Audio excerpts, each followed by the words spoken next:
Hello, and welcome back to Life in Every Season. We appreciate you tuning in. It's going to be a busy Saturday for us. First, we had a lot of wind and rain yesterday. Winds, it was predicted gusts to 60 miles an hour. You can see behind me, the high tunnel made it through. I don't see any evidence of any damage, but we are holding our fingers that what we just put up wouldn't get blown away. And that is all in fill. So even though the rebar that used to anchor it is 2 feet down, it was really easy to put them in. So far so good. What I'm doing today, we decided we needed 2 pieces of equipment, and we didn't go with a full rototiller. I've had a Troy-Bilt in the past and it was great, but we want to get where we don't rototill, but we need to amend the soil for a few years. So I bought a small cultivator. We decided to go with Harbor Freight. Their prices are a lot better and they have a great return program. Two of the employees at our local Harbor Freight were just excellent, and we usually don't get the extended repair plan. Well, their plan works that for 27 months, if you have any issue, drain the gas out and just bring it in, and they don't fix it, they give you another new one. So we went ahead and did that. We got the chipper. We've got huge brush piles. We had a lot of trees that we had paid to have taken out, and then I've taken out a bunch of the small stuff. So we got branches everywhere. Yes, I'd rather rent the commercial chipper, but just one weekend it was the cost of this smaller homeowner type model chipper. I know it'll be more work, but decided to go that route so we wouldn't be in a rush to rent the commercial model and then hurry up and get it back. So we decided to go with these Predator is the names of the Harbor Freight.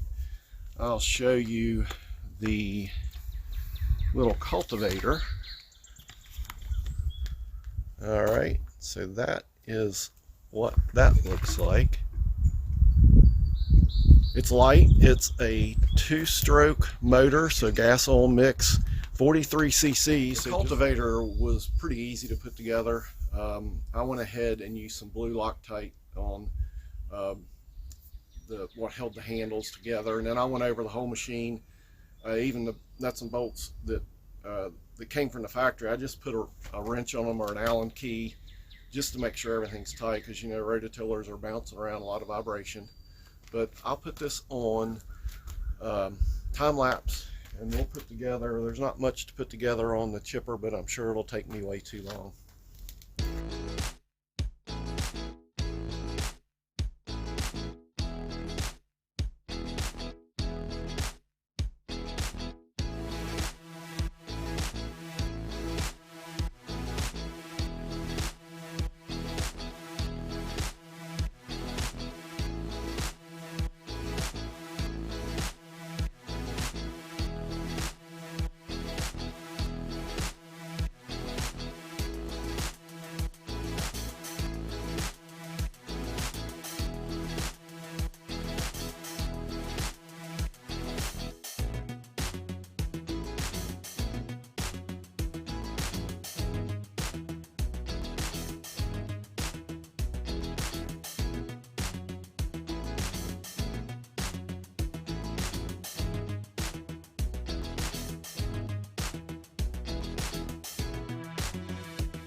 All right, nothing of this is really difficult.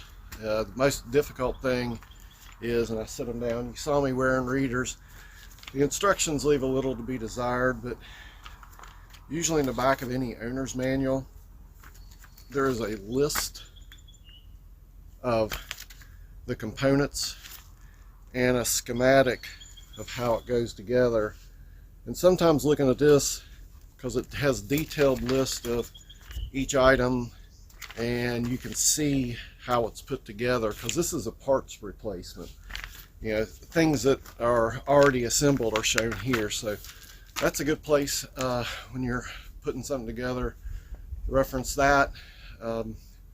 When you're trying to run a small homestead, you need to be part mechanic, carpenter, vet tech. I mean, all these little skills that you pick them up, you learn them, you watch YouTube. But this is not hard. It's awkward. I'm down on hands and knees, but now that I've got it with the front leg on, I think this will go out pretty quick. At least I'll be standing up.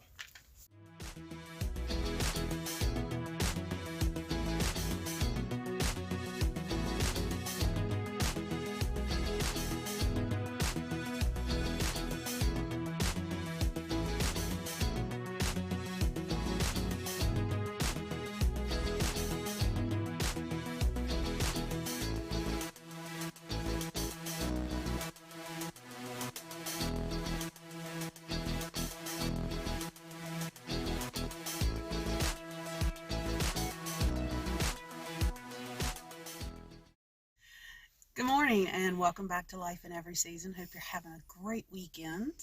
We had a lot of wind and heavy rains yesterday, so I hope all of you guys stayed safe with those storms that came through here. Today we have a big project in front of us. We had 5 full scoops of compost. About 5 cubic feet. 5 cubic feet. I think that's right, yeah.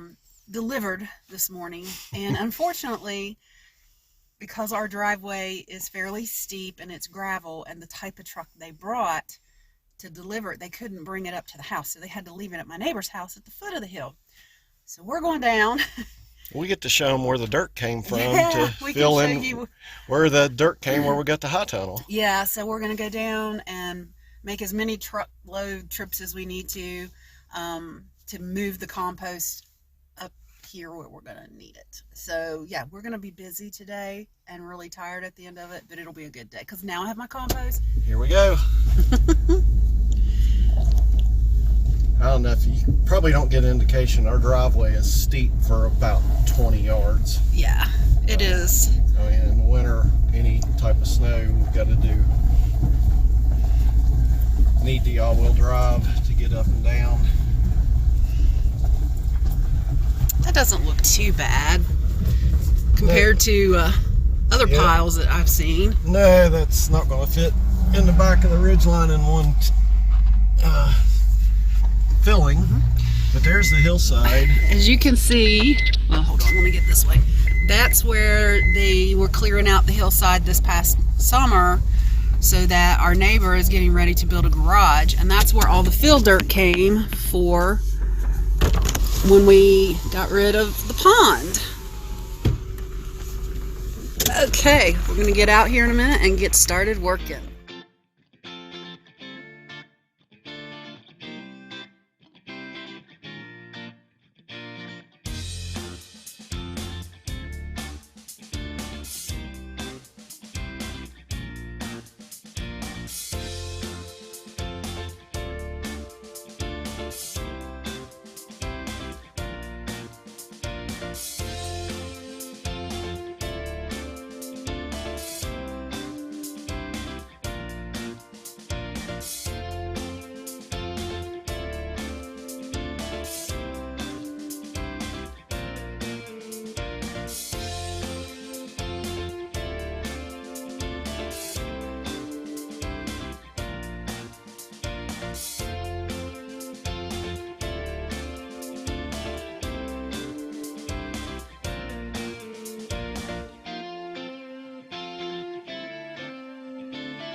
welcome back to Life in Every Season. I know you're going to be seeing the beginning part of this video and you're going to see why I'm a little on the tired side. But we worked all day getting the greenhouse ready for plants. But we still have to eat. No, thank you. Thank you. Now she's going to cook. We have to eat. So today's recipe that I'm going to cook, you can see how old this recipe is and how much it has been used. This is a recipe I got from Bruce's grandma. It's for calzones, and I'm getting ready to make the dough for the calzones. If you've not seen the pepperoni roll video that we did a couple years ago, in that video I explained the dough that I make for the pepperoni rolls. It's also my calzone dough. And Bruce's grandmother was a school lunch cook in a small town in West Virginia. And there was a large immigrant population from Italy that lived there. And on the side, outside of working and taking care of her kids, she helped the Italian immigrants in the town learn English. And for her helping them, they gave her some awesome recipes. And that's where this calzone dough recipe came from. So that's what we're making today. We are going to set our oven at 425 degrees. That way it'll be ready after my dough has had time to rest. So I'm going to go ahead and get that started. And it's a really easy recipe. I have 3 cups of flour, and I'm going to add 1 teaspoon of salt to that flour. And I'm going to give that a quick stir so that it's all mixed in. And the next item that we're going to add to the flour is I have 1 cup of warm water with 2 1/4 teaspoons of active yeast. I buy it in bulk. I buy it in a container about this big, and then I just dig out what I need and keep it in the refrigerator or the freezer. But also, so I've got 1 cup of water, 2 1/4 teaspoons of yeast, but I've also got about 1.5 ounces of honey. The honey gives the yeast something to kind of gnaw on that wakes it up and makes it happy. So the first thing we're going to do is pour our yeast water into the dough. And the next thing that we're going to add is 1/2 cup of olive oil. It couldn't be Italian without having some kind of olive oil in it. And that's the other part of the binding agent in this dough. And that's all the ingredients, folks. I love this recipe. When we lived on another farm and I had to work, Bruce would make this for us all the time. So it's a really easy recipe, and I love Italian food anyway. Anything that has tomatoes in it, I'll eat it. It's the greatest stuff in the world. Tomatoes for president. I think that's a good thing. So we're going to mix this up real good. And it's kind of a shaggy dough. I might actually add a wee bit of more water to it because it's not coming together. And I will tell you this recipe is really forgiving. That's what I like about it. It's just a basic yeast dough that you can throw together pretty quickly. So I'm getting ready to throw it out on the countertop. And I'm going to knead it just a little bit. See how shaggy that is? But it'll come together after I knead it.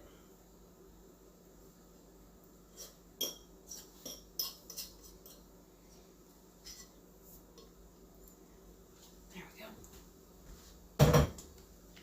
Taking my rings off so I don't get flour dough stuck in everything.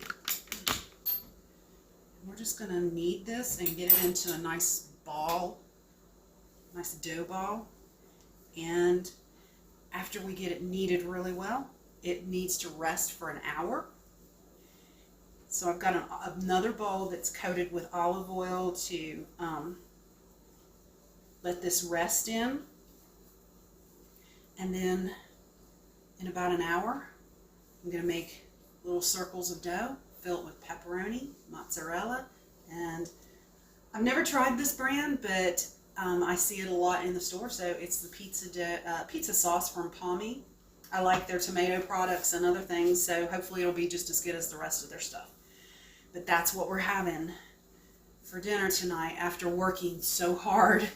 And Bruce, bless his heart, he worked so hard on the getting that compost into the greenhouse for me, and I'm really thankful. So I really want to feed him and make sure he keeps his strength up, and we can, if we're blessed with another day tomorrow, we can get up and do it all over again tomorrow. And just in the afternoon. Just in the afternoon. Tomorrow's Sunday. Tomorrow is Sunday, and we have services we go to on Sunday mornings, but when we come back, we have plenty of time to get our garden up and running. I'm really excited about that this year. But you can see how that dough came together pretty quickly. It still needs a little bit more kneading, but you can see it comes together. It's a very forgiving dough. And I'll put the recipe in the show notes. I hope you guys are having a great Saturday. That's pretty much it right now for dinner, because this has to rest for an hour.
Look at these babies.